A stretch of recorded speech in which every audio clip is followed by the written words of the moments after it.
September 14th, 1665, Whitechapel, London. Thomas Blackwood drives his iron crowbar into the mortar of a tenant house wall on Rosemary Lane. The building has been marked with a red cross for 3 weeks. No sounds have emerged from within for 11 days. As parish officials, Blackwood and his partner are tasked with entering plague houses to count the dead. The wall crumbles. His lantern illuminates the cavity. What he sees makes him stagger backward into the street, vomiting into the gutter. Inside the wall space, barely 18 inches deep, a woman's body sits upright. Her hands are bloody stumps. Her fingernails are embedded in the bricks around her. Scratch marks cover every surface she could reach. Her mouth is frozen open in a scream that no one heard. She wasn't a plague victim. She had been sealed inside the wall while still alive. But the truth was far more terrifying than a single murder.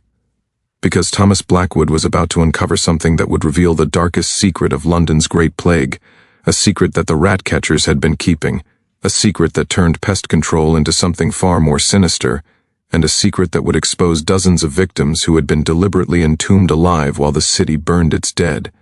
Before we uncover the truth about the Black Death rat catchers of London, how 1665 plague hunters used ferrets to track victims and discovered people walled up alive, make sure to subscribe to the Silent Abbey and ring that notification bell. We dive deep into the darkest corners of history that textbooks won't tell you about. Drop a comment below telling us where you're watching from. We love hearing from our community of mystery seekers around the world. Now let's descend into the plague-ridden streets of 1665 London, where death carts rolled day and night, and where some people discovered that the plague wasn't the only thing they should fear.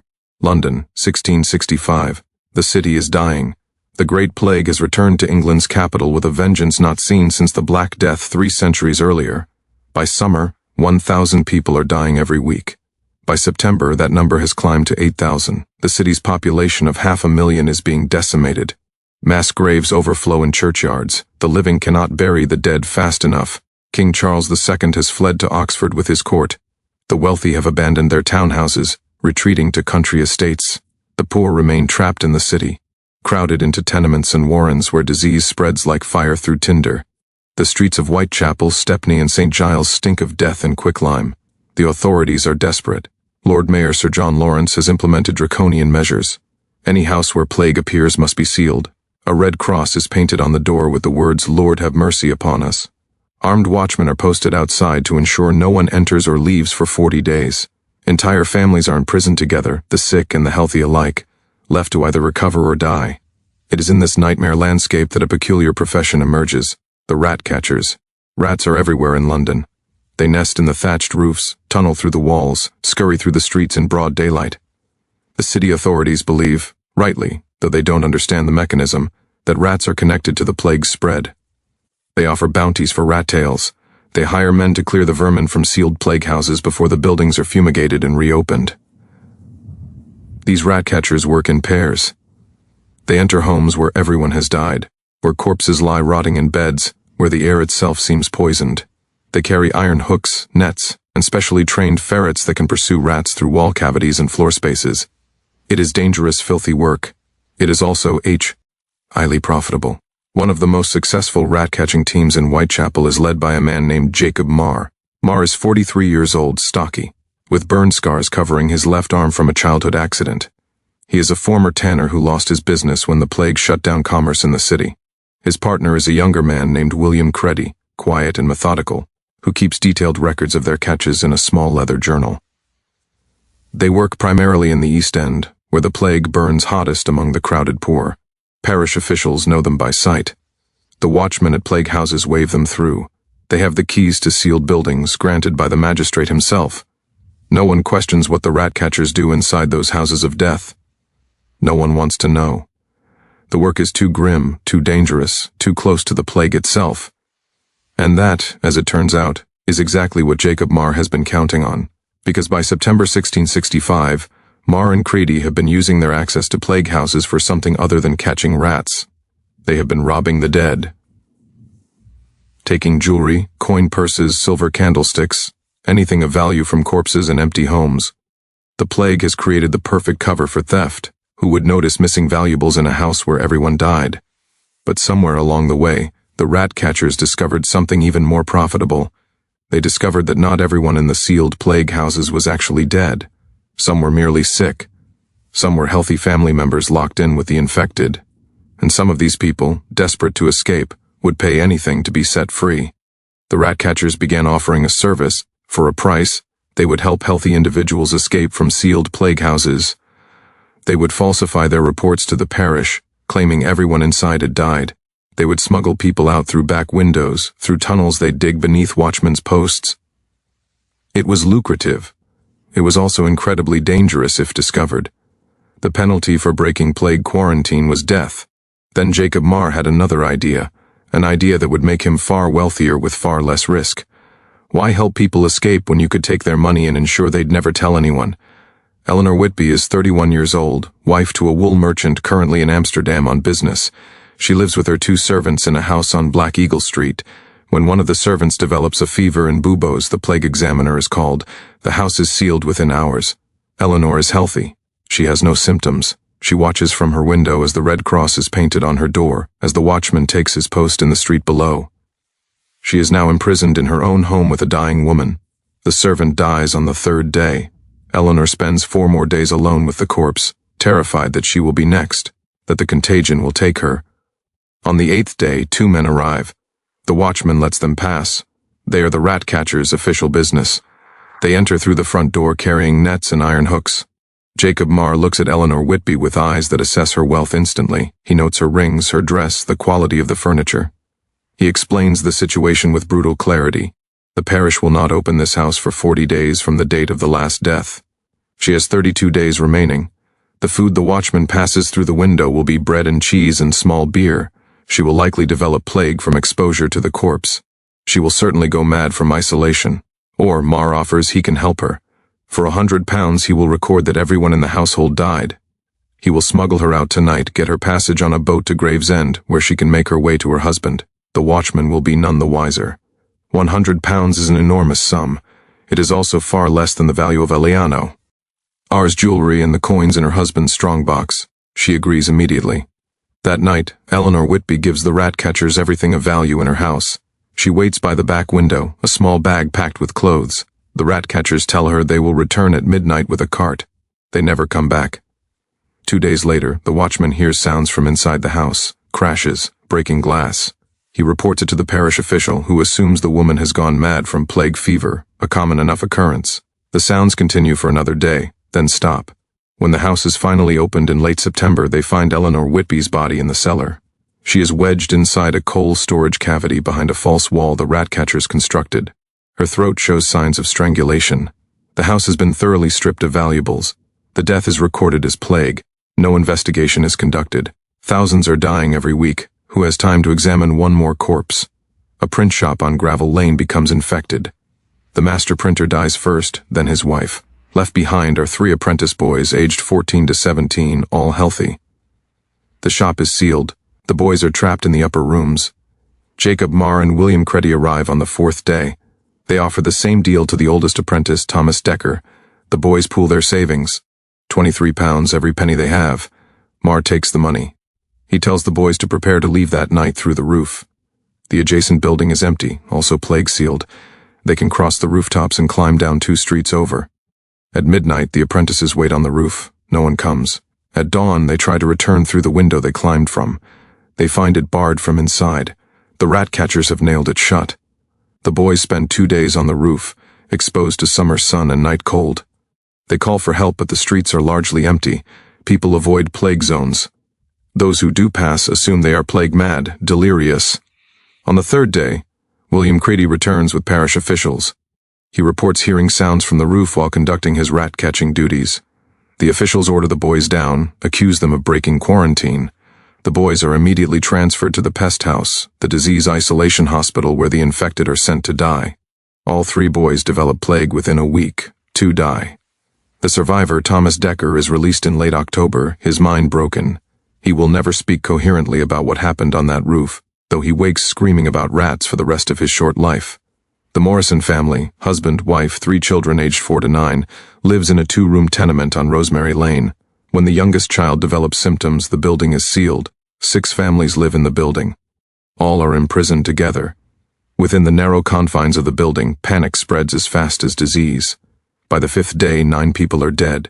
The survivors can hear the death card outside each night, the caller shouting, "Bring out your dead," but the watchman will not let them pass bodies through the door.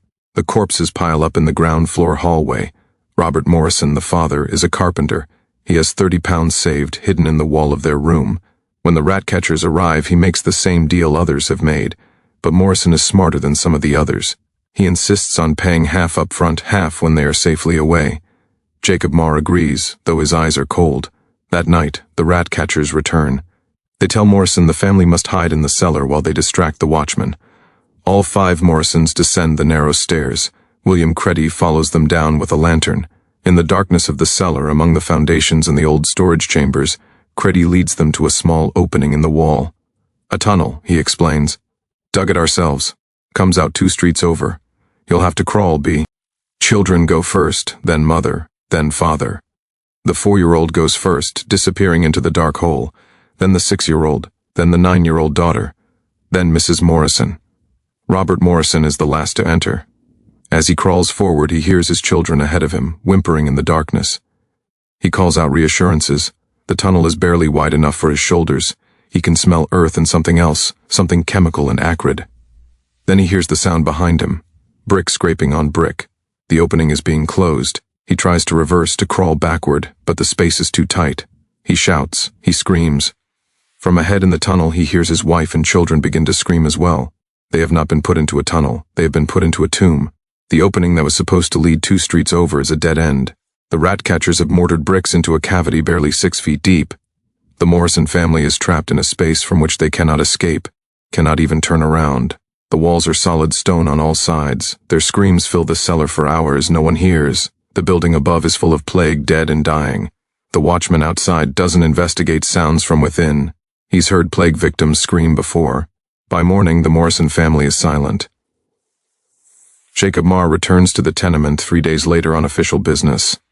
He reports to the parish that all occupants have died.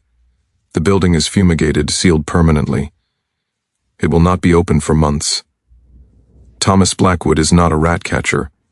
He is a parish official, assigned to mark plague houses and maintain records of the dead. He is methodical in his work, keeping detailed logs of every address, every name, every death. By early September, he begins to notice something odd. There are several plague houses that Jacob Marr and William Cready have reported as all occupants deceased that should not be empty. These are houses where Blackwood knows healthy individuals were sealed inside with the sick, houses where the parish was still delivering food through the windows just days before the rat catcher's reports. The numbers don't add up.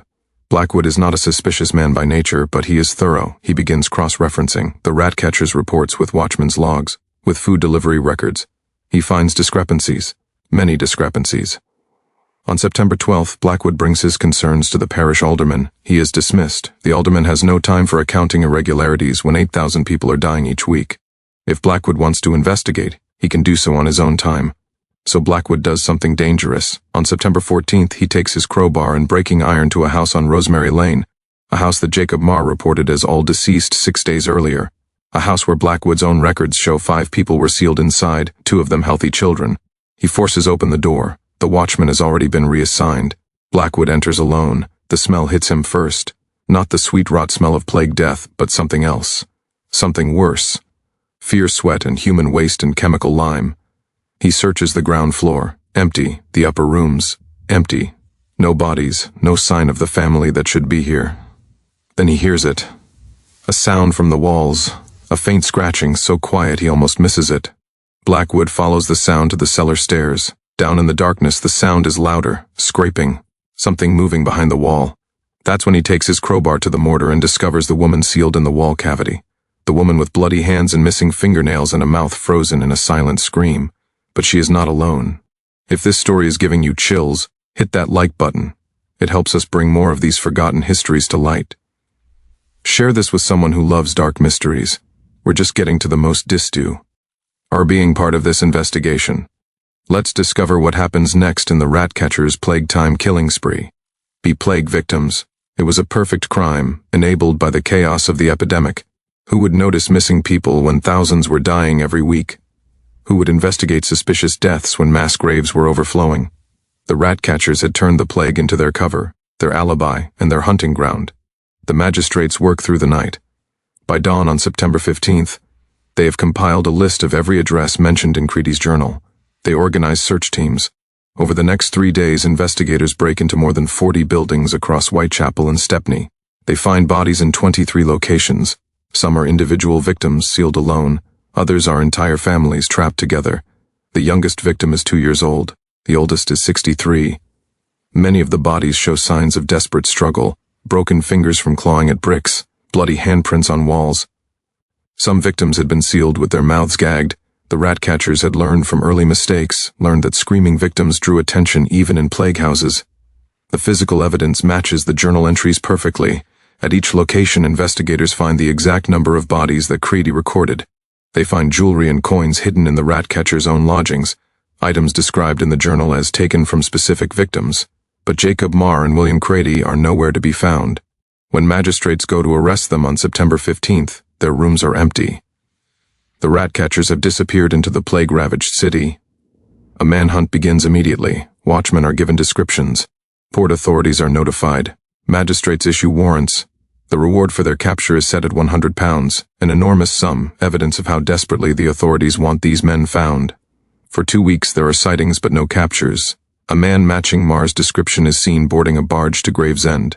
Another report places them in Southwark. A watchman claims to have spoken with Creedy near the tower. Then on September 29th, a fire breaks out in a warehouse near the docks. When firefighters contain the blaze and search the building, they find 2 bodies in a back room. Jacob Marr and William Cready are dead. Both have been dead for at least a week based on decomposition. Both show signs of bubonic plague, the unmistakable buboes, the blackened extremities. The rat catchers, who had walked among the plague dead for months, who had robbed corpses and sealed victims in walls, have finally contracted the disease themselves. In a final irony, they died the same death they had consigned to so many others, trapped, alone, in a dark space, waiting for the end. They had barricaded themselves in the warehouse when the symptoms appeared, perhaps hoping to recover, perhaps accepting their fate. No one will ever know.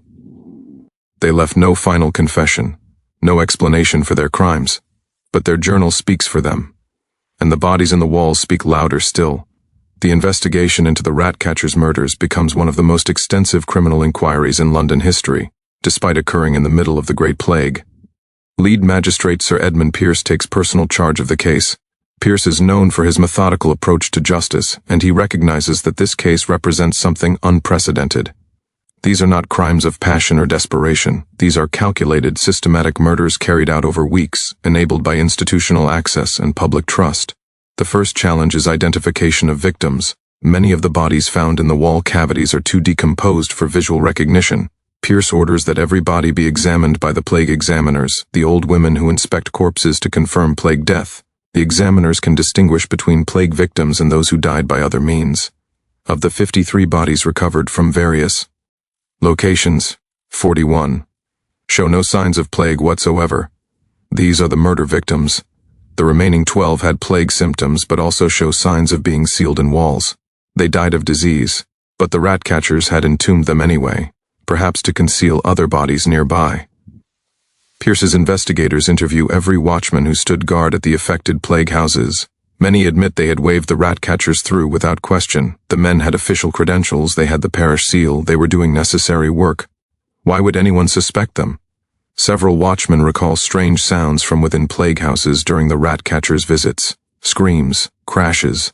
One watchman posted outside a house on Black Eagle Street remembers hearing a woman calling for help on the night Eleanor Whitby disappeared. He had reported it to the parish but was told it was plague delirium. He had not investigated further. This testimony reveals a systematic failure. The plague response system, designed to contain disease, had created perfect conditions for murder. Sealed houses, where screaming and sounds of struggle would be dismissed as symptoms of illness. Official positions that granted access without oversight. A population too terrified and overwhelmed to question authority. The legal proceedings are complicated by the fact that both perpetrators are dead. There can be no trial, no public execution, no formal justice. This frustrates many, particularly the families of victims who want to see the men punished. Instead, Pierce conducts what amounts to a posthumous trial. He assembles all evidence, takes formal testimonies from witnesses, creates a complete record of the crimes. The resulting document, The account of murders committed by Jacob Marr and William Cready during the Great Plague runs to over 200 pages. On October 15, 1665, Pierce presents his findings to the Lord Mayor and the Court of Aldermen. His report details 37 confirmed murders, with strong evidence suggesting at least a dozen more victims who have not been found. The total value of stolen property exceeds £2,000. The city authorities are faced with a dilemma. This is the worst series of murders in London history. But London is still in crisis. The plague is killing thousands each week. Announcing that city officials had unwittingly enabled serial killers will further erode public trust in the plague response measures. After days of debate, the authorities reach a decision. They will release Pierce's full report to the public. Transparency, they reason, is the only path forward. Attempting to cover up the murders would be worse than admitting the failure. The report is published on October 20, 1665. The reaction is explosive. Riots nearly break out in Whitechapel as families learn that their missing relatives were murdered, not plague victims. The parish offices are mobbed by people demanding to know if their sealed loved ones are safe. Watchmen are attacked in the streets, accused of being complicit in the murders. King Charles II, still in Oxford, orders an immediate review of all plague house procedures across England. New regulations are issued. Rat catchers must work under constant supervision. Plague houses must be checked daily by multiple officials. Any sound or disturbance from within must be investigated immediately. But these changes come too late for the victims, and in the chaos of the continuing plague, implementation is spotty at best. The aftermath extends beyond official responses. The rat catchers' crimes create a crisis of faith in London's poorest neighborhoods. The plague response had required people to trust authority, to allow their homes to be sealed, to accept armed watchmen outside their doors, to believe the parish officials had their best interests at heart. That trust is shattered. In the months following the revelation, there are hundreds of cases of families breaking quarantine, of people fleeing plague houses, of violent resistance to the sealing of homes. The authorities cannot entirely blame them. Several families sue the city for damages. The legal theory is novel. The city granted official positions to the rat catchers, giving them authority and access that enabled the murders. Therefore, the city bears some responsibility. These cases drag on for years. Most are settled out of court for modest sums. The city cannot afford to admit legal liability. It would open the door to thousands of claims from anyone harmed during the plague response. What happens to the property stolen by the rat catchers becomes another legal quagmire. Investigators recover approximately £800 in coins and valuables from Marr and Cready's lodgings and from various hiding places noted in the journal. But distributing this to the proper heirs proves nearly impossible. Many victims have no surviving family. Entire households were murdered. Some families cannot prove ownership of specific items. The recovered property is held by the court for over 3 years before finally being sold at auction, with proceeds going to the parish poor fund.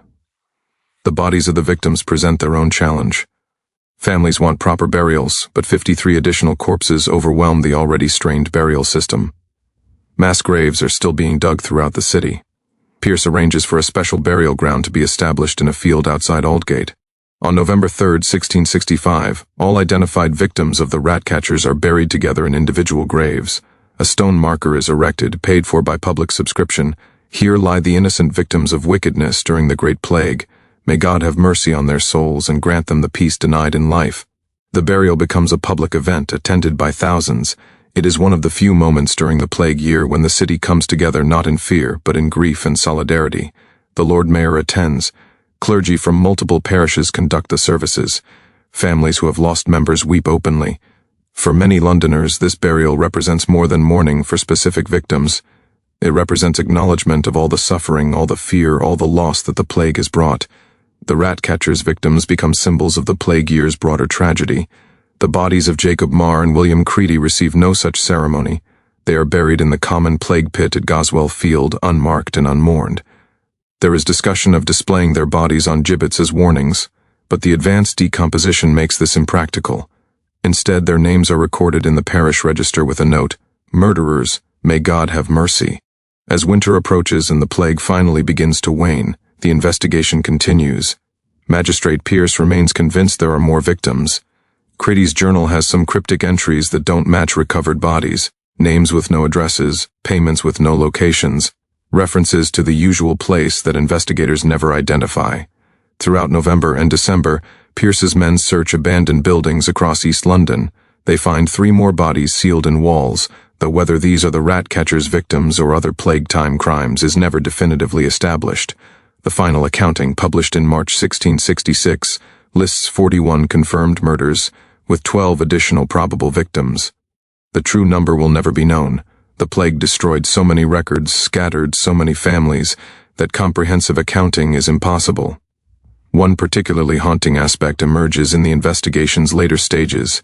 Several entries in Cready's journal note victims who were paid for but not killed.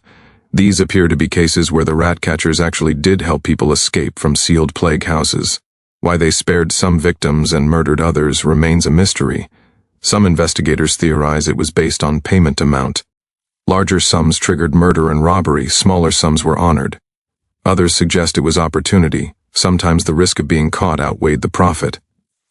The most disturbing theory, supported by several journal entries, is that the rat catchers killed based on whim. Some entries note released as agreed, while others, for similar payments, note disposed usual manner. There may have been no logic to it at all. This randomness, the possibility that survival was pure chance, haunts the investigation and the public imagination. The rat catchers were not just murderers. They were capricious gods, deciding life and death on unknowable criteria while the plague raged around them. The rat catchers' murders fundamentally changed how England handles epidemic response. The case becomes a touchstone in legal and medical history, referenced for centuries afterward. The most immediate impact is regulatory. By January 1666, Parliament passes new laws governing plague responses across England. The Plague Response Act of 1666 mandates multiple layers of oversight for anyone granted official access to sealed buildings. It requires regular inspections of plague houses by rotating officials. It establishes harsh penalties for theft from plague victims, a crime previously treated as a minor offense. The act also creates one of England's first victim compensation funds. Families of people murdered during plague responses can apply for government payments. The fund is small and poorly administered, but it establishes the precedent that the state has some responsibility when its crisis response systems are exploited for criminal purposes. These reforms spread beyond England. Dutch authorities, facing their own plague outbreaks in 1667-1668, implement similar oversight systems after studying the London case. French medical authorities reference the rat catchers when designing their cordon sanitaire procedures in the 1670s. The case also influences criminal investigation methodology. Magistrate Edmund Pierce's systematic approach, using documentary evidence, cross-referencing multiple sources, creating comprehensive timelines, becomes a model for complex criminal investigations. His final report is studied by magistrates across Europe as an example of thorough inquiry. Pierce himself becomes something of a legal reformer. In the years following the plague, he writes extensively about the failures that enabled the murders. His treatise, On the Necessity of Public Accountability in Times of Crisis, argues that emergency powers must come with increased scrutiny, not decreased. The work influences Enlightenment thinking about government authority and individual rights. The psychological impact on London's communities is harder to measure but no less significant. The rat catchers' crimes create lasting suspicion of official authority in London's East End. For decades afterward, residents of Whitechapel and Stepney resist public health measures, question official pronouncements, and maintain informal community watch systems. This suspicion is not entirely unfounded. The plague response had been heavy-handed, often cruel, and demonstrably exploitable. The rat catchers proved that official credentials could mask the worst crimes. Trust, once broken, is slow to rebuild. The case also reveals uncomfortable truths about crisis profiteering. The Great Plague created enormous opportunities for exploitation. Rat catching was just one example. Nurses hired to care for plague victims often robbed them instead. Food deliveries to sealed houses were marked up drastically. Gravediggers demanded bribes from families who wanted proper burials for their dead. The rat catchers were the worst of these exploiters, but they were part of a broader pattern.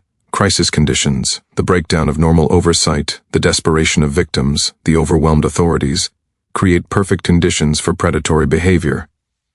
Modern disaster, sociology still references the rat catchers when studying crime during emergencies. The pattern repeats. During hurricanes, earthquakes, epidemics, wars, some people exploit the chaos.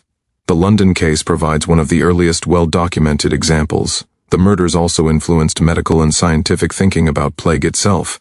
The investigation proved what many had suspected. Plague houses were often more dangerous than the disease itself.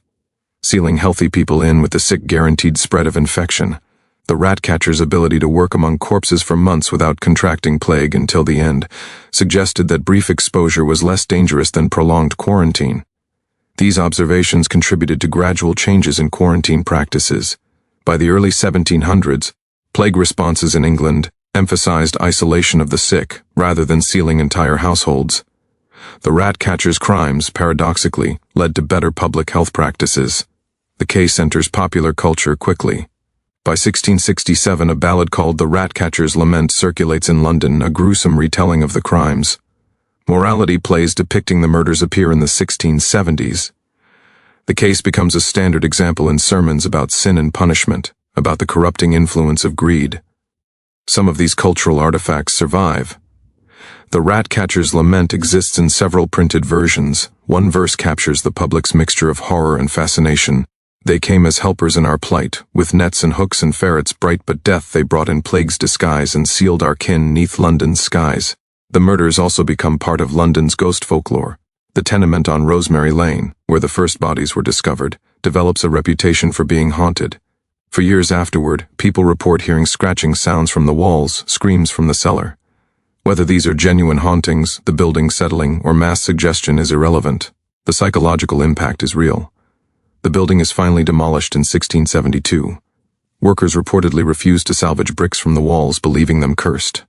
The site remains empty for over a decade before new construction begins.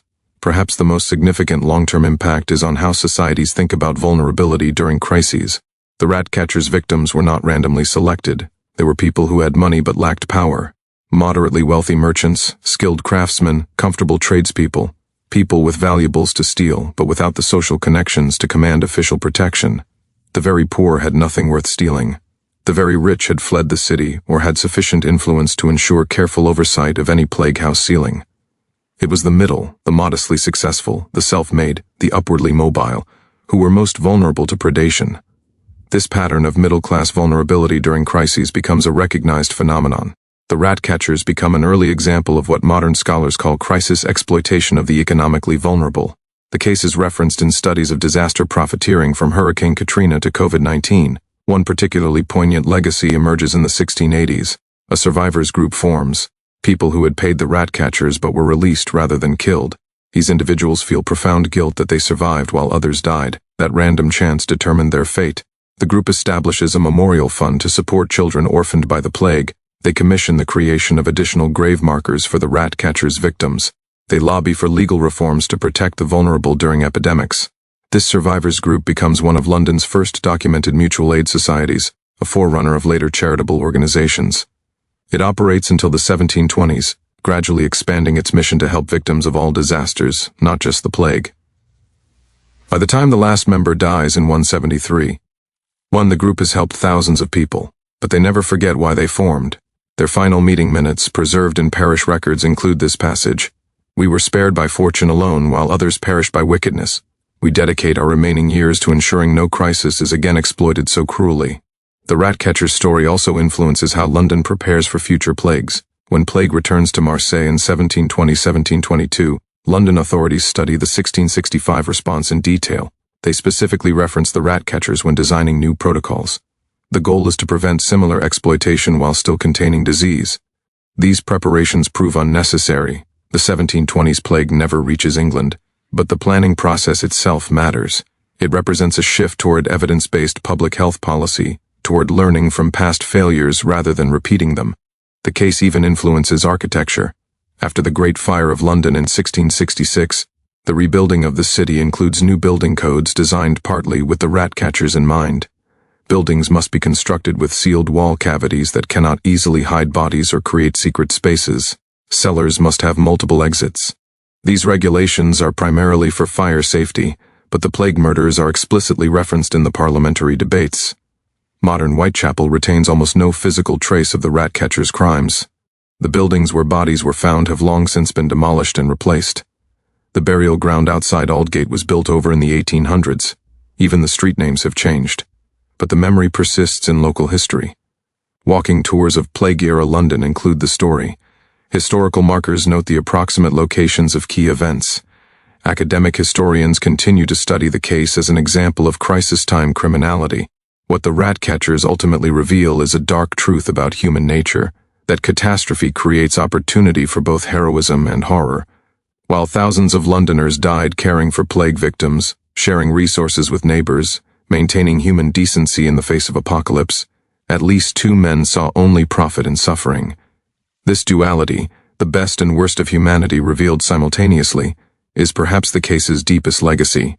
It reminds us that crisis does not create character but reveals it, that systems designed to protect can be twisted to harm, and that vigilance and oversight remain essential especially, when society faces its darkest hours. What do you think drove Jacob Marr and William Cready to such acts? Was it pure greed, or something darker?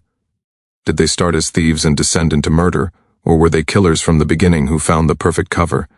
Leave your theories in the comments below. We read every single one and love hearing your perspectives. If you want to dive deeper into dark history that textbooks won't tell you, subscribe to The Silent Abbey. We bring you the forgotten crimes, the buried secrets, and the terrifying true stories that shaped our world. Next week, we're covering another case from Plague-era Europe, one that makes the rat catchers look merciful by comparison. You won't want to miss it. Until then, remember, in times of crisis, the monsters among us often wear the masks of helpers. Stay vigilant, stay curious, and stay safe. See you in the next video.